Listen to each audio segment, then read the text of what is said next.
Hey, brand builder, Rory Vaden here. Thank you so much for taking the time to check out this interview. As always, it's our honor to provide it to you for free. And wanted to let you know there's no big sales pitch or anything coming at the end. However, if you are someone who is looking to build and monetize your personal brand, we would love to talk to you and get to know you a little bit and hear about some of your dreams and visions and share with you a little bit about what we're up to see if we might be a fit. So if you're interested in a free strategy call with someone from our team, we would love to hear from you. You can do that at brandbuildersgroup.com/podcall, brandbuildersgroup.com/podcall. We hope to talk to you soon. Let's talk about how to keep more of the money you earn, right? You're making money. Now let's talk about some key ways to help you keep some more of that moolah that you've been working for. Had a great conversation with a friend and a client of Brand Builders Group. And I thought I would just take some of these highlights of this awesome conversation around money and taxes and financial literacy and bring them to you in a couple of key points. So I'm so excited for this because I personally learned so much from this conversation. So I know that you are too. So here's a couple of things. Financial literacy is a skill set that you must learn as a business owner and entrepreneur. That does not mean you have to do all of it. That does not mean you need to know everything, but it does mean that you have a responsibility to know enough that you can make good decisions for your business without just going, nope, I'm going to hand that over to the professionals, hope they do a great job, and none of it's my responsibility. That's not true. It is your responsibility. In fact, the number one reason that small businesses fail is a lack of funding. They run out of money. And that means that they did not have a good, healthy stance on when the money was coming in and when the money was going out, right? That's cash flow, right? And so there's a few things that you can do to better understand your financials and manage your cash flow to make sure that you stay in business and you keep more of that money. So here's a couple of things that we talked about is one is just account dispersion, right? In light of all the things happening with the SVB banking situation and the FDIC insurance and interest rates and all kinds of market volatility, there are some things that you can really do that makes a difference. One, you need to have account dispersion. You need to have account that's for everyday operating expenses. Then you have an account that is really your reserve. Used to, people would say keep 4 to 6 months of your operating expenses in a reserve account for emergency purposes, i.e. like COVID, the pandemic, right? If you didn't have that amount of money in reserve, you likely did not end the pandemic still in business. Today, however, people are suggesting 6 to 8 months. That's a lot of money that's not a part of your everyday operating cash flow. But that's a good necessary thing of going, you need that as that backup reserve, right? That emergency fund in the name or in the terms of Dave Ramsey. Then actually have a tax account. Have a tax savings account where every single month you take 20, 25, 30%, whatever you think you're going to end up in terms of your tax bracket. Pull that out of your earnings every single month and stick it in a tax account so you're not surprised with a 6-figure plus bill at the end of a really successful year. And now you're going, whoa, we can't afford to pay that, right? Plan for it in advance. Now, this is not my money.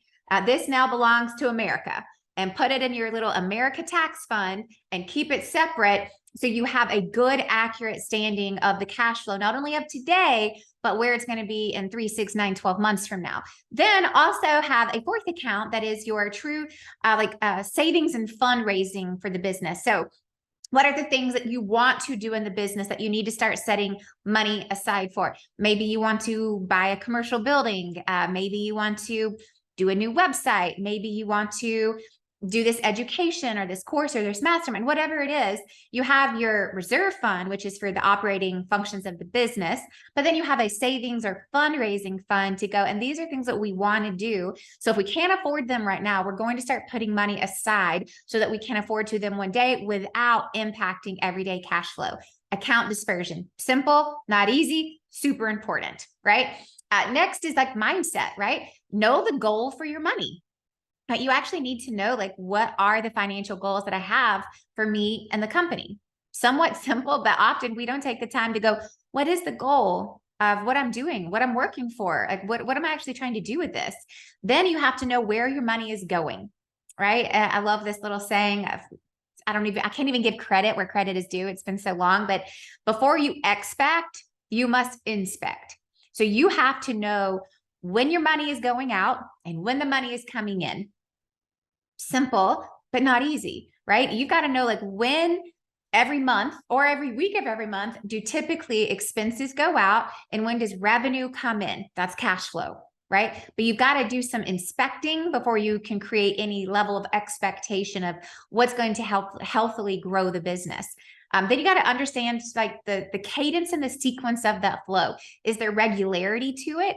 Or do you work in seasons where there's a launch and then there's a long pause and a launch and a long pause? Are you in a recurring business model where there's that natural cadence where I can expect that, between the 15th and the 28th, most of all of my recurring payments come in during this time period. I make payroll on these dates, and that's when the money is going out on these periods.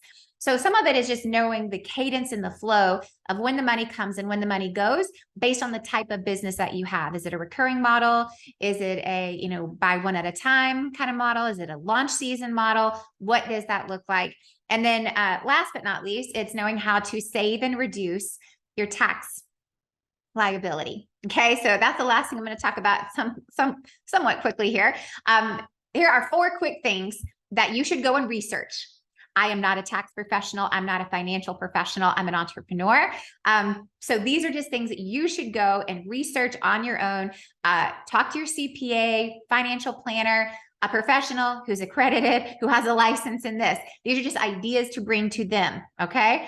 Number 1, if you're an LLC, make sure you've got the S Corp election. If you qualify for that, that allows you to avoid much of the self-employment taxes, also allows you to qualify for the 199A deduction, okay? So that's the first thing. Just take that to your professional, right? Look it up, take it to them. Second is the Augusta election, right? So can you rent out your home that is not currently in use for any sort of everyday business expenses for business events? So client gatherings, company gatherings, weekly meetings, monthly meetings, annual meetings. But the Augusta election allows you to rent out your home tax-free for 14 days. It does require documentation, comparison. There's a lot of work that goes into it, but that would be worthy of going, do I qualify for that? Could be a really good strategy. Number 3, home office deductions, right? The percentage of the square footage of your home that is solely dedicated, that you can prove to actual business expenses. You can take that same percentage of your square footage and apply that to all of the household expenses that you have, your internet, electric, utilities, all the things, right? Maintenance. So do the work, have it documented, and talk to your professional. And then last but not least is, are your kids eligible to be employees? Can you hire your kids to work for you? Previous years, you could pay them up to $12,500 tax-free. Now it's up to $13,850 tax-free. But you need to make sure that the age matches the payment and the payment matches the job. So you cannot, the example my friend Shannon gave is you cannot hire your 2-year-old to be your courier, right? Your driver. That is not going to work out. But do you have positions in your business? And I will just give this a quick example for me. I have a personal brand, right? I have a lifestyle personal brand about motherhood and entrepreneurship. I speak about it. I blog about it. I podcast about it. And so I hire my kids as child models so that I'm not renting children that aren't my kids to be the child model. So why not pay my kids for that? So for photo shoots and all that, I looked up if I had to hire an agency to hire child models, what would I pay per hour? You got to do all the math. I created a contract. I did all the things. Then they could be legitimate employees even at younger ages.